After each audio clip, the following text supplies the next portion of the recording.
When we have a dysregulated nervous system, it's like a toxic cycle because your dysregulated nervous system controls your thoughts. So you're stuck in anxiety. You're stuck in limiting beliefs. We are heroes and dreamers. We are restless believers, stronger I am than so ever. excited and deeply grateful to have such an inspiring, authentic guest on the show today. Nikki, thank you so much for your time and welcome to Empowering Vibes.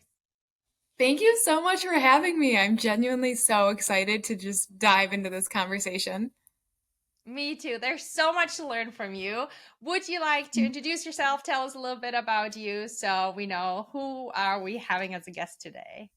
Yeah, for sure. So, like we said, I'm Nikki. I am an RN BSN, a certified holistic health coach, a Reiki practitioner, and a breathwork facilitator. So, I really am a jack of all trades. I do a lot. I also own a granola company that's, vegan, gluten-free, dairy-free, all the good stuff. It's Reiki infused. And I basically have a really long story of why I got into all of this, but that's what I do. I take people through, Reiki and breath work with the hopes that they, heal their nervous system, smooth it out, come back home to themselves, and shine their authentic, radiant light into the world. Amazing. Before we dive into Reiki, breathwork, all the different modalities, all the healings, do you want to share this long journey with us? Oh, yeah, for sure, for sure. So I will not do the whole version because it could take forever, but a couple years back, I had an eating disorder and it lasted for 8 years. And it was a really aggressive eating disorder where I was so stubborn. I wasn't willing to recover. I just accepted so many times throughout that journey that I was just going to be this way forever. And I could not be convinced otherwise. And through that journey, my parents were trying everything. But like I said, I was so stubborn. I just wasn't ready to recover because I had so much pain around who I was before the disorder. And then, of course, I had pain around who I was during the disorder because I wasn't myself. I was a very shrunken down, dimmed down version. And I knew that I wanted to change, but I couldn't see how I was going to get out of that. And a couple years into it, towards the end, my mom had offered to get me breast implants, thinking that that was going to help my body image. And because I was disordered, and when you have an eating disorder, all you do all day long is think about how you're not good enough, how you could be smaller, how something could be tighter or rounder. You just think so much about your body. And so when my mom approached me with that, it felt like I just had a verbal confirmation from my own mom telling me that I wasn't good enough and that I needed to change my body. And so I didn't put any thought into that. I was just like, yeah, I'll get them because she had just approached me and she has them and she's had no problem. So I'm like, I'm sure it's safe. Like I didn't do any research into it at all.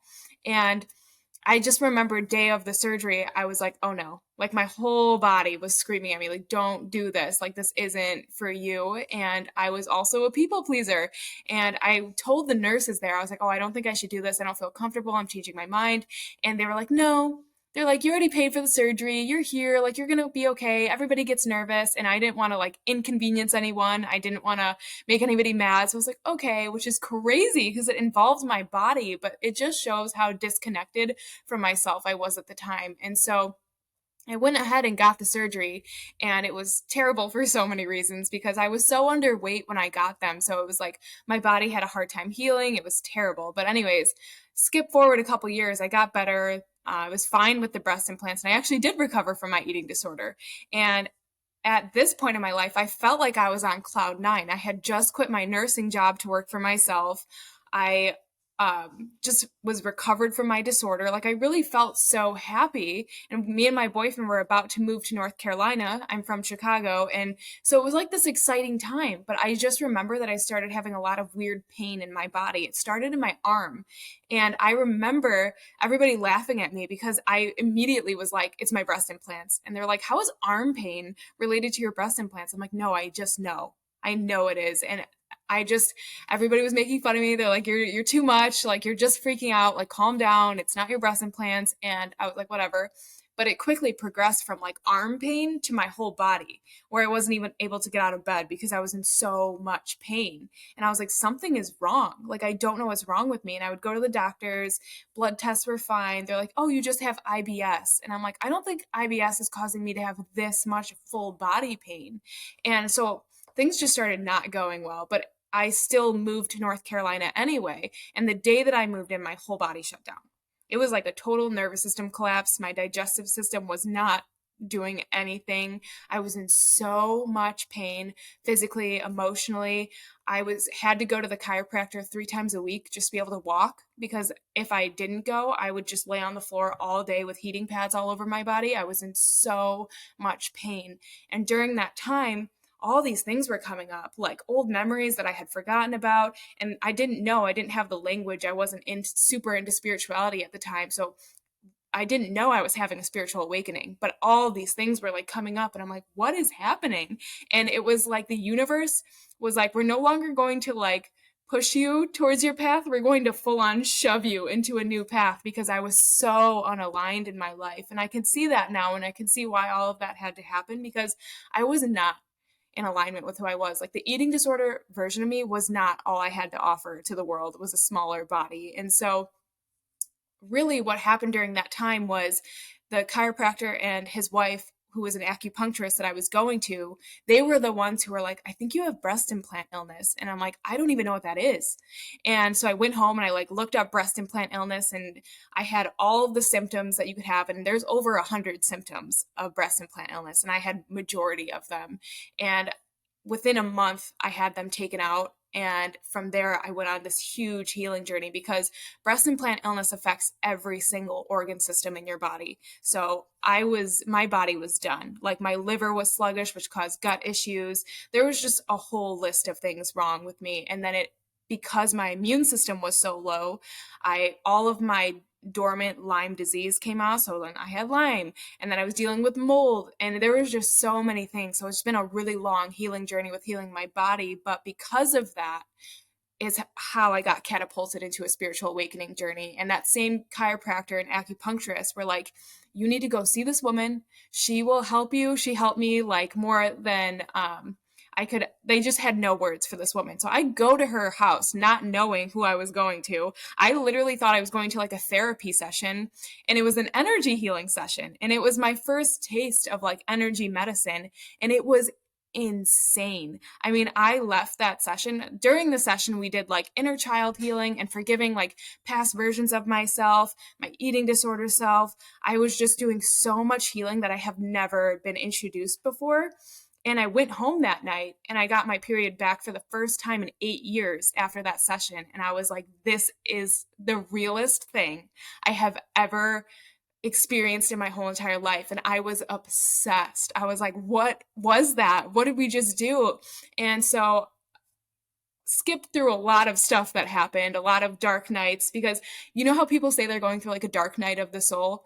Mine was dark years of the soul. So there's so much more to that story. But long story short, I went to a retreat, and it was a mushroom retreat, and I had a beautiful trip experience, and I just knew that I needed to do energy healing. Like, I knew I needed to become a Reiki practitioner. So I went home from that, and like 3 days later was attuned as a Reiki 1 and 2 practitioner. And it was amazing. And I loved doing it with my clients, but I couldn't help but feel that there was something missing from my practice. And then I did a breathwork session with one of my energy healers, and I'm like, this is it. Like, this is the missing piece that I have to add. So now that's what I do with clients. And yeah, that's my story. I love it. I truly, truly love it. And yes, I know. I have so many moments where you're like, I know these moments so well, like these puzzle pieces of healing. So thank you so much for sharing your authenticity and like, for also being so vulnerable about everything. How, maybe let's start there. What exactly is, for everybody who has never heard of Reiki, what exactly is Reiki?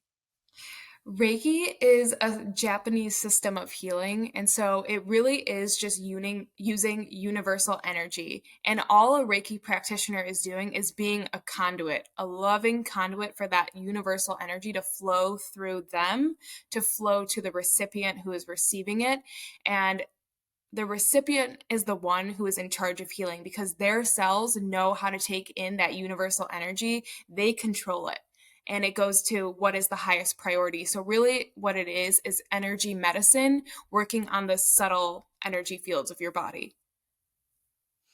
And is it then the energy kind of like knowing exactly what to do, or is it clearing every kind of like blockage that we have in our body, kind of like through old traumas and so on? This is like all stored in our body.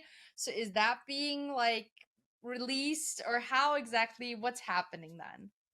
Yeah, so when it's happening, the Reiki practitioner is kind of like guided and led intuitively. And say somebody comes in and they're like having pain in their kidney area. It's uh not all practitioners are going to put their hands on that pain because we have invisible energy lines running through our body that's connected to different organs and areas. And so those are called meridians. And so a practitioner may put their hands on the person's feet knowing that that's also connected to the kidney, right? And so they're just being intuitively led where they feel they're going. And when that's happening, like I said, the recipient is the one who's in charge of healing. Everybody thinks they're coming to Reiki to be healed, but they're actually healing themselves, which I think is so beautiful because their body is taking in the energy. We have this inherent intelligence within our body. Our body knows how to heal itself. We just have to give it the chance. And so when we can just come into Reiki, be there, and just be accepting to that energy, it will go. It knows where to go to receive the highest priority problem. And so for you, you might think it's like some sort of pain you're having, but it may just give you a download or a message or some guidance. Like you may just have something come and you're like, oh, that's what I need to do. And maybe it didn't work on the pain right away. So maybe you need to keep coming back. But your body is just so intelligent and it knows what it needs. And I think that's the most beautiful part about Reiki, but it really does go in and it works on all your subtle body. So like if you do have blockages, it will go and clear whatever that blockage is, but it's never the practitioner doing. The practitioner doesn't do Reiki. They just get out of the way. They just become the clearest channel they can be so that energy can flow through and go to where it needs to go. I love that because that is empowerment. I feel like very often what's happening is, and I've even experienced that myself, that so often on our healing journey, we're kind of like waiting for somebody else to heal us. And then, like, there's so many people as well, like, who have like almost on their healing journey get lost to certain gurus or whatever, and to understand that we are the ones having the power within us and that we are the ones healing ourselves, and that Mhm. this basically is the foundation of this whole practice is so beautiful. Yeah. I mean, that's my biggest thing when I tell people that because I'm like, we are our own medicine. And the reason I add breath work to it is because then you ignite your own inner medicine. And I love that about it because, like you were saying, people can get lost in the practices and somebody healing them. But the only person who's ever going to save you is yourself. Absolutely, absolutely. I would like to talk also about the nervous system, because that is it, like, I feel like is the buzzword of the last years, and I feel like not because it's some like trend or something, because I think we started as a human species, or in the field of spirituality, personal development, health, we started to understand how much our health, like our nervous system, how important it is, what huge impact dysregulated nervous system can have, and how it actually guides us and like guides our whole life. So do you want to tell us more about what a dysregulated nervous system can do, what it is, how it can happen, and so on? Yeah. So, really, like our nervous system, its main job to me is communication and safety, right? It's always picking up from our environment, whether we know it or not. And so, what it's doing then is it's keeping us safe. It's keeping us alert. Like if, the age old, example of the tiger, if a tiger's coming after you, you're going to obviously be activated to run away from the tiger. But also, we're in this day and age now that we don't have to worry about tigers, but we do have to worry about our mental tiger, right? Our mental, because it's when our nervous system is activated, it's not always a real threat. It's also a perceived threat. And so many people are dealing with anxiety and just like limiting beliefs and negative thoughts. That's also activating your nervous system. And so what people don't realize about the nervous system is that it controls all of our, internal responses. So our breathing, it controls our heart rate, our digestive system, all of these things that we don't think about. And so when you think about a dysregulated nervous system, you're going to have all those issues. You're going to have digestive issues. You're going to have anxiety. You're going to have depression. You're going to not be able to stop scrolling on your phone. There's so many things. A dysregulated nervous system can look like so many different things. And our nervous system holds an imprint of our entire life experience. And our nervous system starts being developed when we're in the womb. And it's being directly impacted until we're 7 years old, because we live the first 7 years of our life in theta brainwaves, which is your subconscious. And when you're in your subconscious, everything goes directly to your psyche and it's held in your nervous system. And many of us had a hard childhood. There's a lot of things that happened till we were 7 years old that just went right into our nervous system, and it created beliefs that we have. So, we have many inner children, so to speak, because every single time we were wounded or hurt as like a 3-year-old, a 5-year-old, they're still in here because we didn't know that we had to go back and release that we had to unwind it from our nervous system, because a lot of us have a 3-year-old where we get triggered in some way that it reminds us of that experience, and we're acting out of that inner 3-year-old because it never evolved into an adult consciousness. And so that's really what dysregulation is. It's this culmination of every single time you were hurt in your lifetime that you weren't able to process in that moment. And so it became frozen in your nervous system, because what are emotions? They're energy in motion. And so when they're no longer in motion, they're stuck, they're frozen. And now they're becoming a limited belief, a belief about yourself, a belief about the world, that the world is hard and out to get you, that money is hard to make, or you always have to work really hard for your money, or you live in scarcity, all because of these things that you couldn't work through. But that's the thing too, is that when we're little, most of us are told it's not okay to cry, it's not okay to be angry, and so we don't even know how to feel our feelings. And so all of this is stuck, and this is what's causing a lot of that dysregulation. And the thing is, when we have a dysregulated nervous system, it's like a toxic cycle, because your dysregulated nervous system controls your thoughts. So you're stuck in anxiety, you're stuck in limiting beliefs, because that's your nervous system communicating to you that it's crunchy, it's rigid. And so what I do with people is I try to get them to regulate their nervous system, to go back to having a flexible nervous system. Because when we are dysregulated, it's not easy for us to ever flip back into what we call a ventral vagal parasympathetic state, because we have different states. We have the dorsal vagal of parasympathetic, and that's shut down. That's dissociation. And then we have the ventral vagal. And this is where we want to be. We want to feel open. We want to feel connected. We want to feel in love. We want to feel safe. And then we also have the sympathetic, which is the fight or flight. And most of us are stuck in the rigid fight or flight. And so when even things calm down in our lives, we're still stuck there. We're never truly resting. And if you're never truly resting, you're never truly healing, because you have to be in parasympathetic state to heal your body. You have to be in rest or digest to heal, basically. And that's why I combine the two things, because the type of breath work I do with my clients is we are unwinding what's in your nervous system. We're releasing those negative and toxic limiting beliefs and whatever, the trauma, the unexpressed pain and emotions you've been carrying around your whole life. I always say this, but it's like we're carrying our trauma around like rocks in a backpack, and then we're wondering why life is so heavy and why it's so hard. It's hard because it's heavy. It's hard because we're not putting it down. But the thing is that most of us don't know how to put it down. And that's why I love introducing people to these things. Like, let's talk about the nervous system. Let's become empowered in learning about it and why things are stuck there and why you're feeling the way you're feeling. So many people feel like they're broken, like there's something wrong with them. And they're not broken. It's just that you weren't taught how to feel your feelings, and you weren't taught that you can let it go. And you don't have to force to let it go either, because when you are in pain enough, it creates the exact conditions to be willing and ready to move through something. And that's when people come. They don't come when they're comfortable.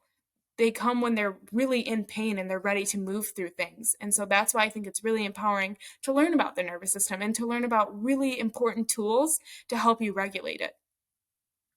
Absolutely. And I love your passion. You can so tell that this is Um, something you like truly embody and live, and how passionate you are about this. So thank you so Thank much you. for like setting us all on fire about it. Oh, So it's thank you. yeah, truly. Like you can really tell how much it matters to you that people take ownership of their own healing path.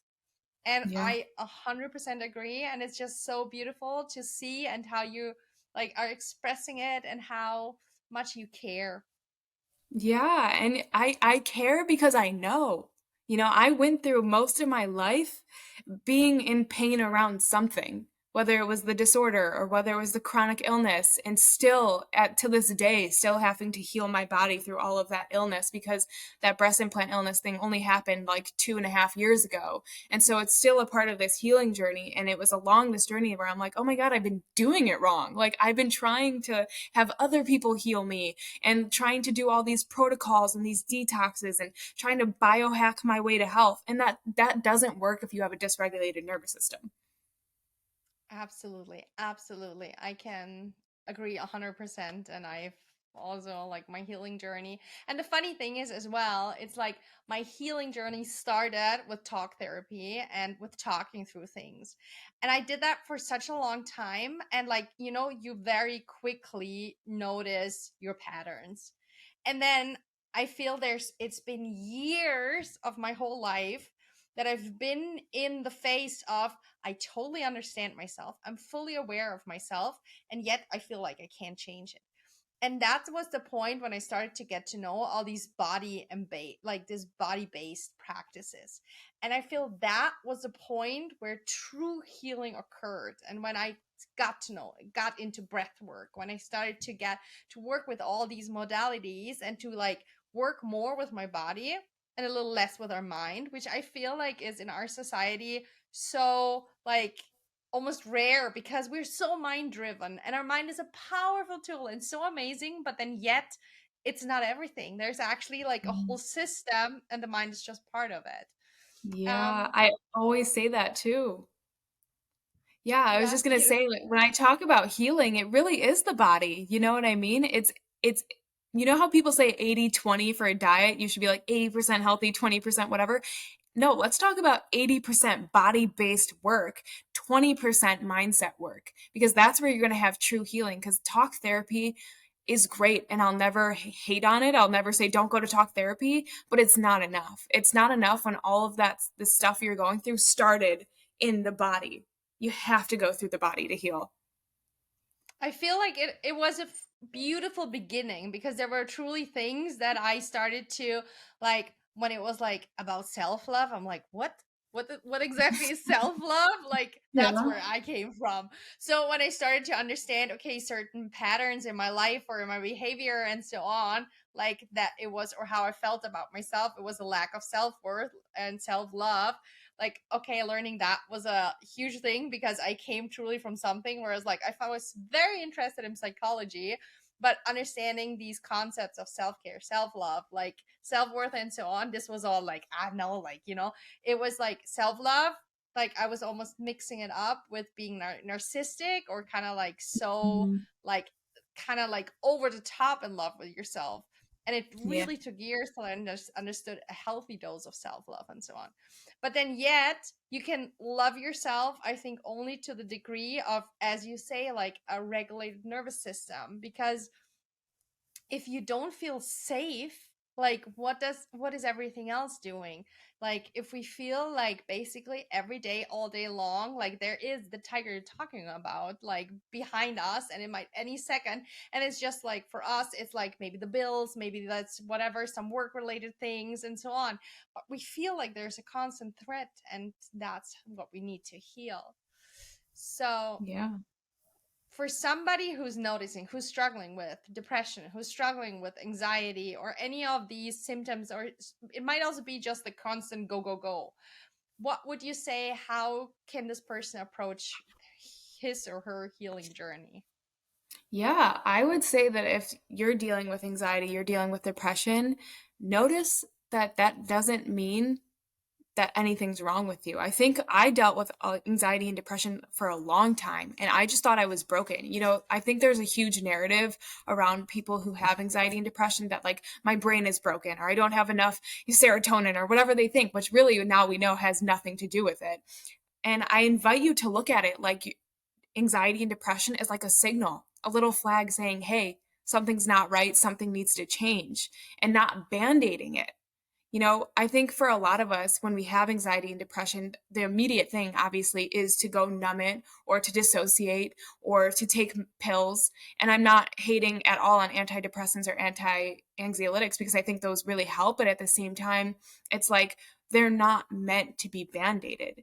And if antidepressants and those things really worked, then why do we have an increasing epidemic of anxiety and depression, right? So something isn't working. So can we reframe how we look at anxiety and depression and say, hey, it's just a signal. It's just our body trying to communicate that something is off, that we're having, depression is really just a suppression of your life force. It's just you're not living the way that you were intended to live and something is off. And so let's first look at it and reframe it and just say, hey, it's just my body trying to communicate with me, first of all. And then second, go in and find what you feel called towards, some practices. Maybe you feel really interested in breath work. Start with breath work. Start with slow, long, deep breaths, especially if you have like an anxious nervous system, because that's really going to help calm you down. And I think really just going to where you feel called towards, whether it is breath work, whether it is trying to work with reiki, whether it is just actually asking yourself, what doesn't feel aligned in my life anymore? And sometimes it is going to be a scary answer. Sometimes it is going to be your job, and that's going to feel really scary, because a lot of us are working jobs that we don't really want to work.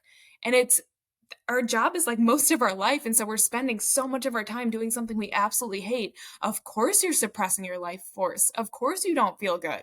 And so I think it's about finding these steps and finding what it is that doesn't feel aligned anymore. And then also having the bravery to let it go and trust that you're going to be caught. Take that jump. Trust you're going to be caught and that you're going to be caught in a nice little feather bed, like Terrence McKenna always says. Like, just truly start doing things that are going to bring back some life force. Even if you can't quit this job that you hate so much right away, how can you bring light and fun and play into your life in other areas? And I really think it's about just connecting back with yourself and also just recognizing that, oh yeah, maybe I do have a dysregulated nervous system. There's so many things you can do. You can go to the chiropractor and actually get your body put back into alignment. You can start a meditation practice.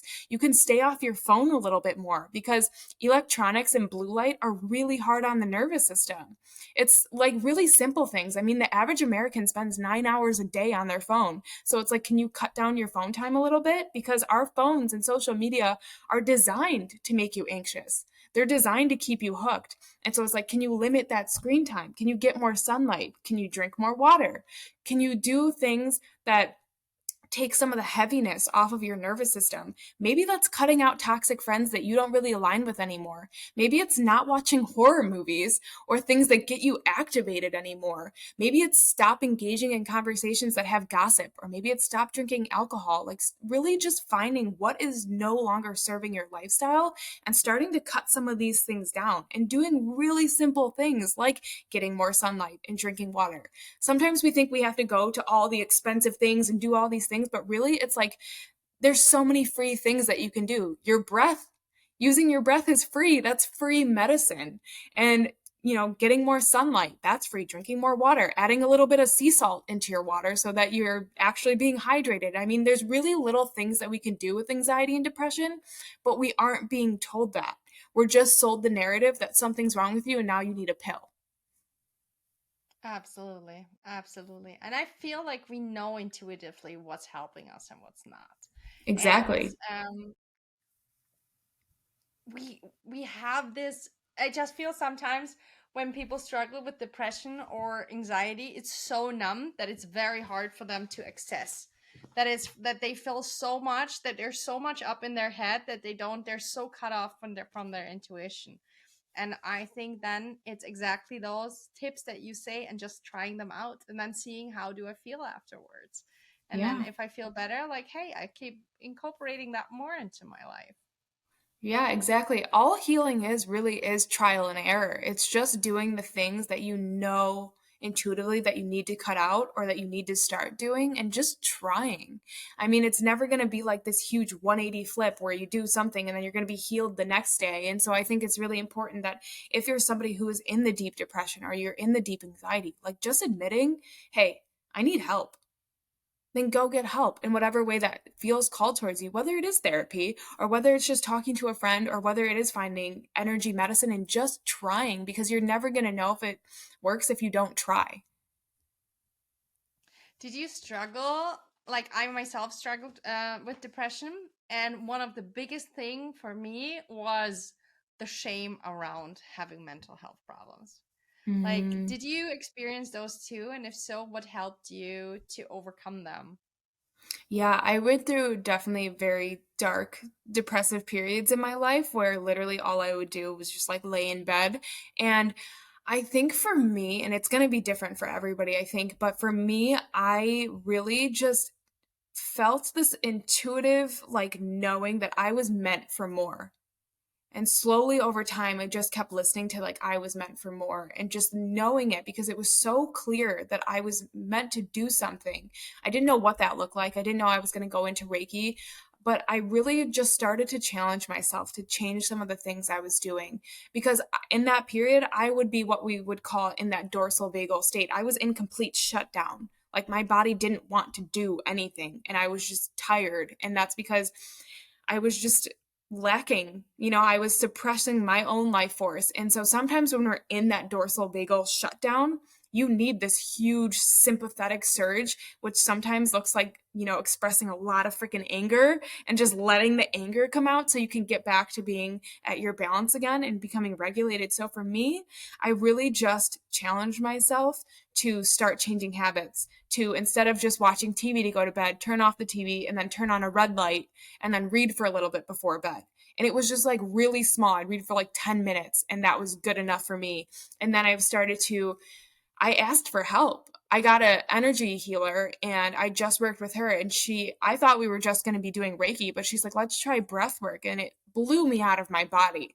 We did this thing called open mouth breathing, which is really activating. And that's exactly what I needed when I was in shutdown in that dorsal vagal state. I needed that huge sympathetic surge to get me out of that. And so once we were doing that, that really helped me. I was so much more aware of my patterns and my thoughts, and just even doing a little bit of breath work, just working on my nervous system, it was easier to change my thoughts. And it makes so much sense because if your nervous system is in a state of fear, you're going to have fear-based thoughts. If your nervous system is in a state of shutdown, you're going to have shut down, not wanting to do anything thoughts. Like our nervous system is directly related to the thoughts that we're having. And so even the smallest little changes I made, it was easier for me to start thinking differently.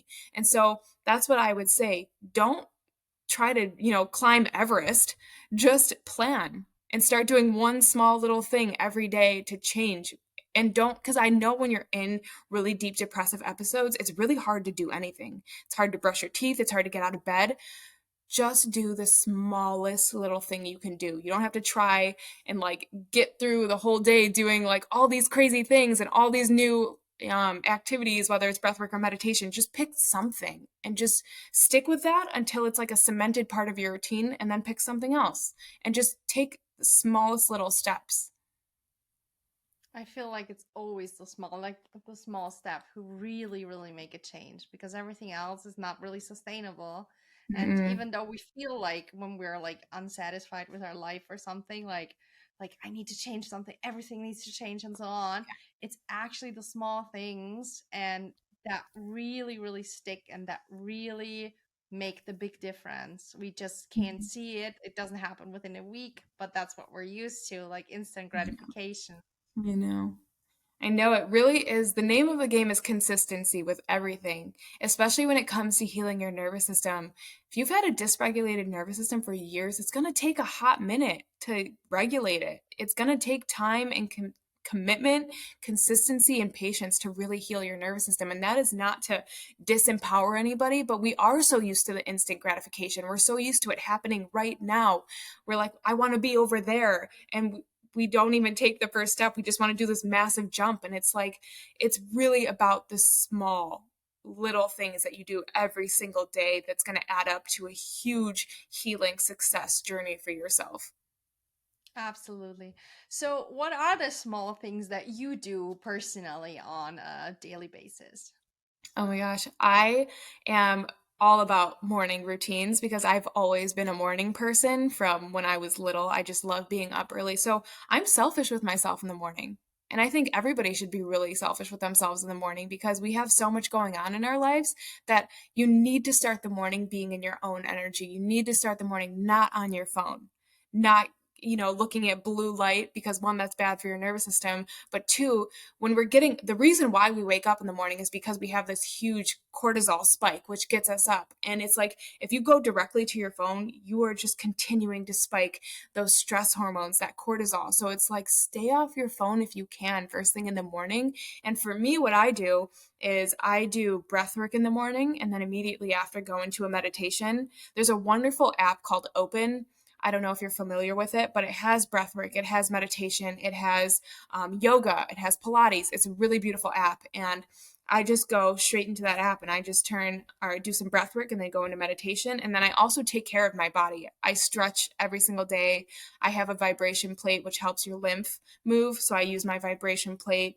I go for a long walk in the morning. And this is all off of my phone besides when I'm using the app. But it's so important to me to not be taking in everybody's, consuming everybody's energy. It's important for me to be in my own energy. And I'm not saying that your morning routine has to look like mine or that it has to be like X amount of time long. Like you can do like a 5-minute breath work and a 5-minute meditation. You can make time for yourself. I think that's where a lot of us fall and kind of fail when it comes to morning routines because we're like, oh, I have to go to work right away. But it's like, can you challenge yourself to wake up a little earlier just to give yourself a little bit more time for yourself and then go to sleep earlier at night?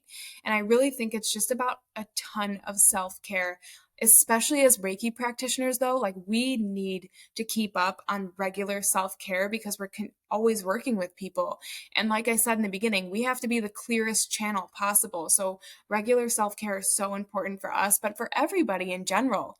Like do whatever feels good. Self-care doesn't have to look like going out and spending money or like getting a pedicure or getting a massage or taking a bath. It can look like anything. It can look like waking up and journaling a couple pages, or maybe even journaling a couple sentences, saying what you're grateful for, or spending a little extra time drinking your coffee or your matcha or whatever you drink. Like whatever feels good to you is self-care. It doesn't have to look like anything, aesthetic or expensive. So I really think that's my routine is simple. I mean, really, I do breath work, I do meditation, I get sunlight, I drink water. I mean, it really is the simple things, but that's what I do. And it's sustainable. It's things that are really become a cemented part of my routine. But I really think the most important thing we can do for ourselves is just at any given moment, ask yourself, what do I need right now? What does my body need right now? And then actually taking action on that. I feel like a lot of us just kind of get up and go do what we think we're supposed to do because if meditation and breathwork don't sound good to you, don't do it. If it feels like you're just checking it off a list, you don't need to do it. If that doesn't feel good to you, if you genuinely ask your body, what do I need right now? And your body says more sleep then. And that's also self-care because you're listening to your body. And I think we all have this huge idea of what self-care looks like because Instagram has shown us one version of self-care and it's what every real video is about. But it's like your self-care doesn't need to look like anybody else's. Absolutely. Thank you so much for sharing. What kind of breath work do you do? Oh gosh, I am like all over the map. So when I work with clients, I do a restorative breathwork pattern and it's really just looks like long, slow, deep breaths through the nose. But in the morning, when I wake up, it can be many things. Some things that are good for the morning because you want to upregulate your nervous system. You do want to get some energy. So I'll do things that are like breathing through the mouth. It can look like the breath of fire or triactive breathing where you breathe into your stomach, breathe into your chest, and then let it out through your mouth and stuff like that. And so I really am like all over the map when it comes to breath work. Besides when I work with clients, we really just do a restorative breathwork practice, or depending on their nervous system state, we may do an open circular mouth breathing, which is just breathing through your mouth really quickly, kind of like the breath of fire, but not through your nose. And so I just kind of do a wide array of breathwork patterns. What does the restorative breath work, you say that's what you're doing with your clients? What Hmm. exactly is happening there? Yeah, so this is really, really beautiful. So this particular type of breath work over time will increase parasympathetic activity at your autonomic baseline. So we all have an autonomic baseline. For many of us, it's stuck in chronic fight or flight, and that's our baseline because we've been in it for so long that we don't have a true resting baseline. And so this type of breathwork practice over time will get you more of that rest and digest energy at your baseline, so you come out of fight or flight, and so you actually come into an actual resting baseline. And so during this breathwork practice, it's very gentle but also really effective. So when they're doing it, it really seems like all you're doing is a long, slow, longer than normal deep breath through your nose, and you're just breathing into your stomach, breathing into your chest, holding briefly at the top, and just gently letting it out. There's no forceful exhale. And really what that's doing is unwinding all of this stuff, because a lot of us, like I said, are in chronic fight or flight. And so when you're in chronic fight or flight, your natural normal breathing from day to day is a shallow, just chest breath. You're never taking a full deep breath because you don't do that when you're in chronic fight or flight. So most of us go through our whole days without using our whole breathing apparatus because we're in chronic fight or flight. And so what you're doing then when you actually are intentionally taking those long, slow, deep breaths is you're challenging your habitual responses. You're challenging being in that chronic fight or flight, and you're giving yourself the time to really unwind and smooth out your nervous system. And so many things can happen. What I do is we go into our practice with an intention. And whatever your intention is, everything that comes up during this breathwork practice is going to be related to that intention. And so, say somebody comes in and they're like, I want to feel calm and at peace. And then they start doing the breathwork and they feel anything but calm and peace. Their mind is racing, they're wanting to move their body. That's just showing you everything that's in the way of you feeling calm and at peace. And it's like, where in your life is your mind constantly racing? When you're trying to do work, when you're trying to be present, that's all that stuff is what's in the way. How you breathe is how you live. That's the number one thing breathwork is going to teach you, is how you breathe is how you live. So when you do this breathwork and you start to realize, oh, these are my patterns. A lot of people will come into it and they'll get up from the session and they're like, all I thought about was, am I doing this right? And I'm like, that's perfect that that happened to you, because where do you do that in your life? Where are you constantly questioning yourself if you're doing it right, or if you're good enough, or if you're doing enough? And it really opens up people's eyes to, oh my God, this is what is exactly is holding me back in my life, or all of these mental, psychodrama that I have going on in my mind, or these limiting beliefs. And also what happens is, because you're in that breath work, a lot of people will have so many different things happen. They'll start shaking, they'll start crying, they'll start to feel really angry, or they'll have, a vision of an inner child version of themselves, or they'll see a future version of themselves. Like, there's so many things that can happen in these sessions, and it's just dependent on the person and their experiences. But really, it's just releasing everything, the trauma, the unexpressed pain, the stagnant, stuck emotions, everything that's stuck in your nervous system. It is just pushing it out. And I love this practice because we hear a lot about all these different type of breath works. We hear about left nostril breathing and right nostril breathing and the breath of fire, and those are great, and I don't have anything against those. I use them. But those are band-aid types of breathing because they're just down regulating or up regulating your nervous system, which is great. But when we come into a restorative breathwork practice, you're getting to the root. You're actually unwinding and releasing things from your nervous system. And that's why I love it so much, because that's how you actually start to heal your nervous system. Amazing, amazing. And it's so amazing because the breath is always with us. No matter where we Always. are, like we always have this tool available. And I just, like, the first time I got into, like, I got over yoga, and I'm a yogi, I have a yoga company and so on. So it was kind of like, oh, okay, a breath. Like, as a normal human being, you never really think about your breath. And I started to Mhm. get aware that whenever I was working and a few more things, and I started to notice my, like, a few more things, more tasks, whatever, I started to hold my breath. So naturally, I was fatigued when I walked out of the office. Back then, I still had a job or something, or like it was around that area. And like naturally, if you hold your breath, like naturally you don't feel vital and so on.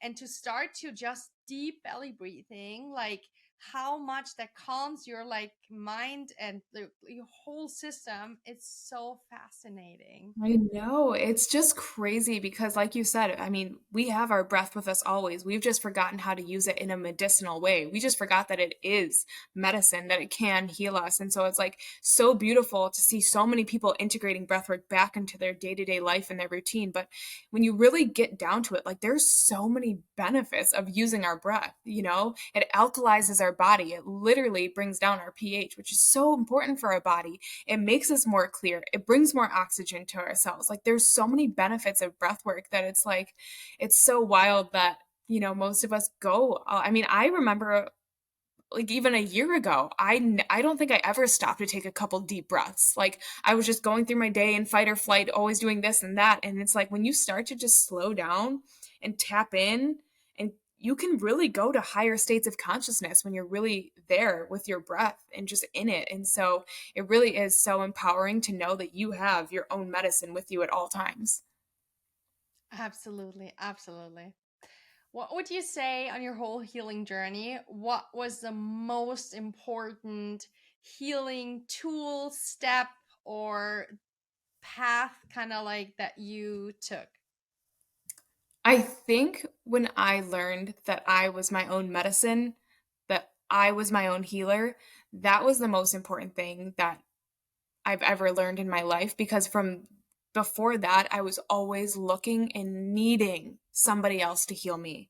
Like even when I went to that first energy healer, I was like addicted and I kept going back and I needed her. Like I needed her to heal me. And then it became about finding other people who could heal me. And I didn't realize that even when I was going to those people, it wasn't them. It wasn't them healing me, it was me healing me. And something that really helped me, and I'm not even gonna lie about it, is microdosing. Becoming really intentional and using microdosing to create new neural pathways and to really get some of these stubborn ones out. Once I started microdosing, I was able to change so much about the way I thought about life and the world, and then integrating that with Reiki and breath work, because all of those things, even breath work, when you're doing breath work, you are unhooking yourself from your mind and you're allowing yourself to come out of our default mode network, which in our brain, that's where our ego lives. That's where all of our habits and patterns, all of it lives in the default mode network. And when you're unhooked from that, you allow functional neuroplasticity to occur. So parts of your brain that don't usually talk get to start talking, and you get to start creating new neural pathways, and you get to start rewriting your beliefs about yourself, about the world, about relationships, about friendships, about whatever it is that you're struggling with. And so really bringing all these tools in together, because that's what microdosing does too. It allows you to have a more neuroplastic brain. But what people don't realize about microdosing is that it's not like Western culture where you just take something and you expect it to just heal you. It's not a magic bullet. You have to be a willful participant even when it comes to microdosing. You have to have an intention and you have to take some initiative and some action to start doing some things different. And so really what it was combining microdosing with, and microdosing is great. It is so good for people who have anxiety and depression. And we already know this because it is becoming more legalized. The political climate is changing by the day when it comes to mushrooms, when it comes to ketamine, when it comes to all of these, plant medicines. And so I think that's amazing because it really does work, because psilocybin is a tryptamine, and a tryptamine basically just means that it mimics serotonin. And serotonin is so, so good, as we know, for people who struggle with anxiety or depression, or who are doing somatic work and they're working through some sticky patterns and, brain neural pathways. And so anyways, bringing these all together was what changed me, basically, because it allowed me to actually go into my brain and start choosing to be different, to start choosing to have life affirming beliefs about myself, life affirming just anything, habits and rituals. And so really it was the combination of all of these things that changed my life. Beautiful. And I feel like generally plant medicine is the future. Like people understand, like see more and more that everything chemical, like those things, there's so many studies that even say, you know, that actually generally serotonin, a huge part of it is made not in our brain but in our gut actually, and that like all antidepressants are actually ruining our microbiome and therefore our gut flora. So actually that there's so many studies that show exercise is way more helping way more with depression than antidepressants in a picture of like 2 years or something longer. And there's so many people showing and telling about how microdosing or like plant medicine is also part of my healing journey and helped me a lot. And I feel like that's just the beginning and that will be the future. Oh, for sure. I mean, it's wild to see even how far it's come from when I started microdosing over 2 years ago. And it was definitely not where it is where now, where, there's brands that have mushrooms that, are selling, microdosing stuff. And now we actually have clinics where they're doing, ketamine assisted therapy. And in some states, they even have psilocybin assisted therapy. And it's just wild. And I do think that plant medicine is the future too, because like you were saying, like antidepressants, all these things, they're not helping. Most of them are actually pretty much just a placebo. They're not really doing anything. And I think, like I was saying before, if it really worked, we wouldn't have an increasing epidemic of anxiety and depression, but we do.